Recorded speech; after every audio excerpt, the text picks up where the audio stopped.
نحمده ونصلي ونسلم على رسوله الكريم أما بعد فأعوذ بالله من الشيطان الرجيم بسم الله الرحمن الرحيم مولاي صل وسلم دائما أبدا على حبيبك خير خلق كلهم. اللہ رب العزت کا بے پایہ لطف و کرم اور احسان عظیم ہے کہ جس نے ہمیں ہفتہ وار درس تصوف کی بابرکت محفل میں اکٹھے ہونے کی توفیق عطا فرمائی. سب سے بڑھ کر یہ کہ ہمیں دولت ایمان سے بہرمند فرمایا. آج کے درس تصوف میں ہم حضرت فضیل بن عیاض رحمۃ اللہ تعالی علیہ کا بیان کریں گے. آپ تبع تابعین میں سے ہیں، یعنی آپ اس طبقہ سے تعلق رکھتے ہیں جنہوں نے تابعین کی زیارت کی ہے، ان کی مجلس میں بیٹھے ہیں، ان سے علم حاصل کیا. آپ بہت بڑے زاہد اور عابد اور متقی تھے، اور اسی طرح آپ علم و فضل کے لحاظ سے بھی معاصرین میں عزت کی نگاہ سے دیکھے جاتے تھے. آپ ایک مسلم گھرانے میں پیدا ہوئے،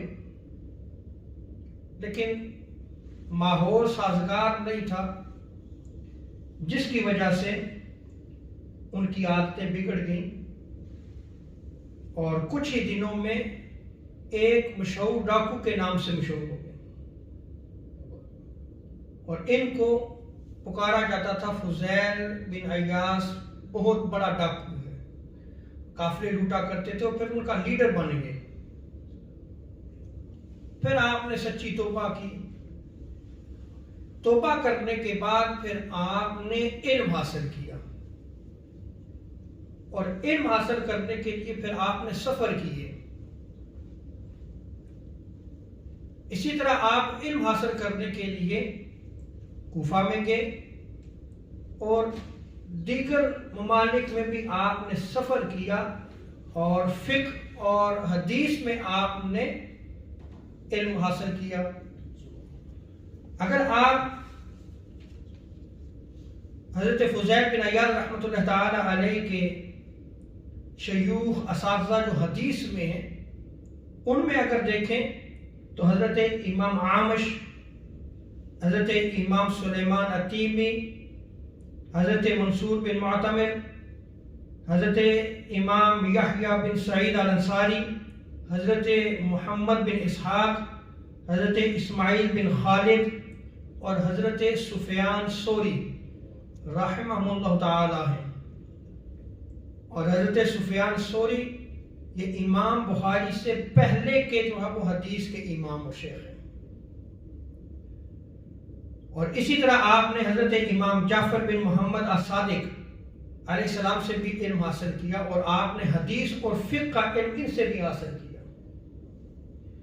اور فقہ میں اگر آپ نے جو علم حاصل کیا ان شیوخ کی طرف دیکھیں، ان اساتذہ کی طرف دیکھیں، تو ان میں حضرت امام ابو حنیفہ سر فہرست ہیں. ان سے آپ نے فقہ کا علم حاصل کیا. اور اسی طرح حضرت امام محمد بن ابی لیلہ سے بھی جو ہے وہ آپ نے فقہ کا علم حاصل کیا. اب آپ یہ دیکھیں کہ توبہ کے بعد انہوں نے علم حاصل کیا، اور اپنے دور کے بڑے بڑے شیوخ کے پاس جا کے اپنی علم کی پیاس بجھائی. اور پھر آپ نے قال قال رسول اللہ صلی اللہ علیہ وسلم کی صدا بلند کرنا شروع کر دی. زاہد اور عابد بھی تھے، متقی بھی تھے، پرہیزگار بھی تھے، لیکن علم حاصل کیا، اور علم حاصل کرنے کے بعد اللہ اور اس کے رسول کے دین کی خدمت کرنا شروع کر دی. اور آپ کے شاگردوں میں جو آپ کے اسٹوڈنٹس ہیں، ان میں اگر آپ دیکھیں تو آپ کو بڑی حیرانگی ہوگی کہ حضرت سفیان بن عیینہ حدیث کے بہت بڑے امام ہیں، وہ حضرت فضیل بن عیاض کے شاگردوں میں سے آتے ہیں. اسی طرح حضرت عبداللہ ابن مبارک جو امام بخاری اور امام مسلم کے شیوخ میں آتے ہیں حدیث میں، وہ بھی شاگرد ہیں حضرت فضیل بن عیاض رحمۃ اللہ تعالی علیہ کے. علم حدیث انہوں نے حضرت فضیل بن عیاض سے حاصل کیا. اور اسی طرح امام شافعی رحمۃ اللہ تعالی علیہ بھی آپ کے شاگردوں میں سے آتے ہیں۔ اس ساری چیز کو بیان کرنے کا مقصد یہ ہے کہ آپ یہ دیکھیں کہ آج بھی تصوف کے نام پہ جو ہے وہ تماشا لگایا جاتا ہے، صوفیاء کے نام پہ جو ہے وہ کیا کیا نہیں ہو رہا اس وقت۔ حالانکہ جو اکابر اولیاء کرام ہیں ان کے اگر آپ فرامین پڑھیں، حضرت جنید بغدادی رحمۃ اللہ تعالی علیہ فرمایا کرتے تھے کہ ہمارا تصوف سارے کا سارا قرآن و سنت سے ماخوذ ہے، اس سے ہٹ کے نہیں ہے۔ اکابر اولیاء کرام فرمایا کرتے تھے کہ جو شخص نہ قرآن کو جانتا ہو نہ حدیث کو جانتا ہو نہ اس کا درس دیتا ہو تو اس کی مجلس میں بھی نہ بیٹھو، اس کی مجلس اختیار نہ کرو۔ لیکن آج فی زمانہ آپ دیکھ لیں، نہ قرآن کا علم نہ حدیث کا علم، اور بڑے بڑے القابات، انا للہ و انا الیہ راجعون۔ اور پھر آپ یہ دیکھیں کہ حضرت فضیل بن عیاض رحمۃ اللہ تعالی علیہ آپ بہت بڑے عظیم محدث تھے، فقیہ تھے، لیکن محدثین نے باقاعدہ آپ کی تعریف و توصیف کی ہے۔ جیسے حضرت سفیان بن عیینہ آپ فرماتے ہیں کہ حضرت فضیل بن عیاض ثقہ ہے حدیث میں۔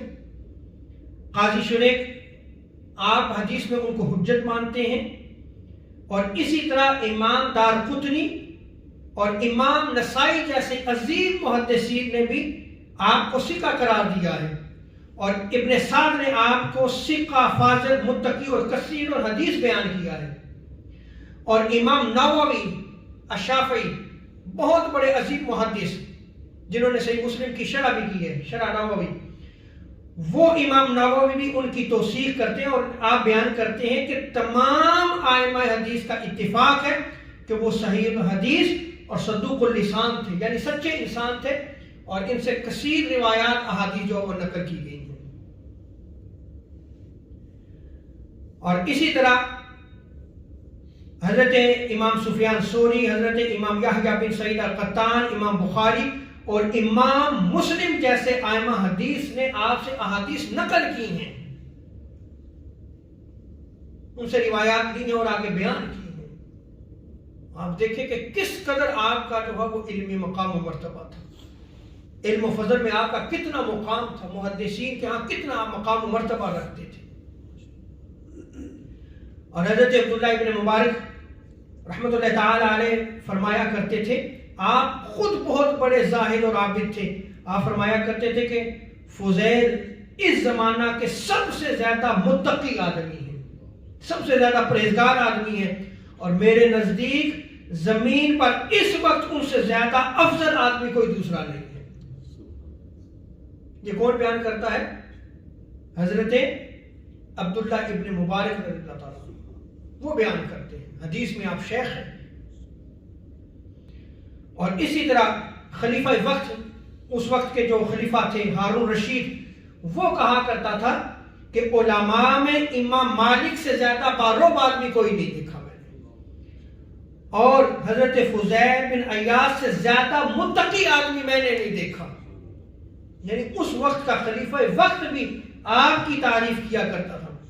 اور امام احمد بن حنبل رحمۃ اللہ تعالی علیہ وہ ایک مرتبہ آپ کی زیارت کے لیے آئے تاکہ آپ کی زیارت کی جا سکے، لیکن آپ اپنے حجرہ میں رہتے تھے، اور روایات میں آتا ہے کہ آپ اپنے حجرہ سے بہت کم نکلا کرتے تھے، اکثر اوقات جو ہے وہ آپ اپنے حجرہ میں رہا کرتے تھے۔ تو زیارت کے لیے آئے تو لوگوں کا ہجوم تھا زیارت کرنے کے لیے، تو لوگوں نے مشورہ کیا کہ اس طرح تو آپ اپنے حجرے سے باہر نہیں تشریف لائیں گے، آپ قرآن بڑا شغف سے سنتے ہیں، شوق سے سنتے ہیں، قرآن سے بڑا عشق ہے آپ کو۔ تو ان میں سے ایک قاری تھا جس کی آواز بڑی بلند تھی، اس نے سورہ تکاثر کی تلاوت شروع کر دی، الہاکم التکاثر، بس اس نے تلاوت شروع کی، آپ اپنے حجرہ مبارک سے روتے ہوئے باہر تشریف لا رہے ہیں، آپ کی آنکھوں سے آنسو جاری تھے۔ اور حضرت ابراہیم بن اشعث جو آپ کے خادم خاص تھے، آپ کے خدمتگار تھے، وہ بیان کرتے ہیں کہ جب بھی آپ کے سامنے قرآن مجید کی تلاوت کی جاتی کہ آپ قرآن مجید کی آیت سن لیتے تو ان پر خوف اور غم کی کیفیت طاری ہو جاتی اور اس طرح روتے تھے کہ دیکھنے والوں کو ان پر رحم آتا تھا، اس قدر زاروں قطار رویا کرتے تھے۔ یہ حضرت فضیل بن عیاض رحمۃ اللہ تعالی علیہ کا علم و فضل ہے۔ اللہ رب العزت ہمیں ان اکابر اولیاء کی زندگیوں کو سمجھنے کی بھی توفیق عطا فرمائے اور رب تعالی ہمیں اسلاف کے طریق پر چلنے کی توفیق عطا فرمائے۔ وما علینا الا البلاغ۔